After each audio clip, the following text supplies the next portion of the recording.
First responders from across Tennessee have been fighting Hurricane Helene and its aftermath for almost a week. Army National Guard pilots stationed at McGhee Tyson are no exception to that.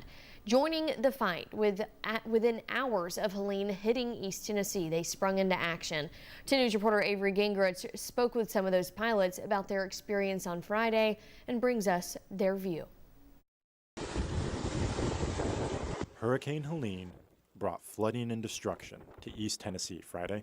For the pilots and crews of the National Guard here in Knoxville, it was a call to service. My co-pilot, Dan Backus, and I chose to go to the left side and start working hoist missions, and we tasked our other two aircraft with staying on the, from our perspective, the right side of the hospital, doing the ambulatory patient transfers. Captain Brandon Rodriguez and Chief Warrant Officer Dan Backus helped rescue some of the nearly 60 people trapped on the roof at the Unicoi County Hospital.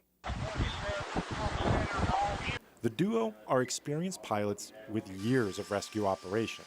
Backus says they raced their Black Hawk helicopter to the hospital as soon as they could, but Helene was a challenge. The winds were violent. There's a lot of turbulence. I've been telling the guys that after we got done flying that day, I felt like I'd gotten beat up in a street fight or something.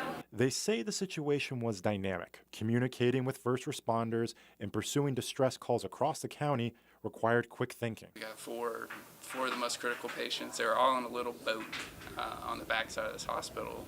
Friday's emergency has turned into almost a week of missions, with more expected. We got maintenance on aircraft. We got, all my operations guys that are right here behind you, and fuelers on the ground, people grabbing goods and whatnot, loading them into our aircraft, all that. So a lot of assets, a lot of moving parts. And that's probably...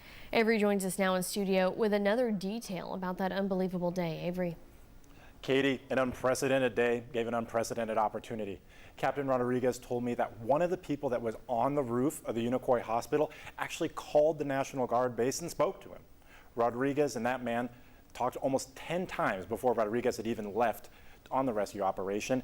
That man provided perspective that literally no one else had at the time. Rodriguez said it helped him and Backus understand how better to help people. Katie, back to you. Avery, thank you for that insight.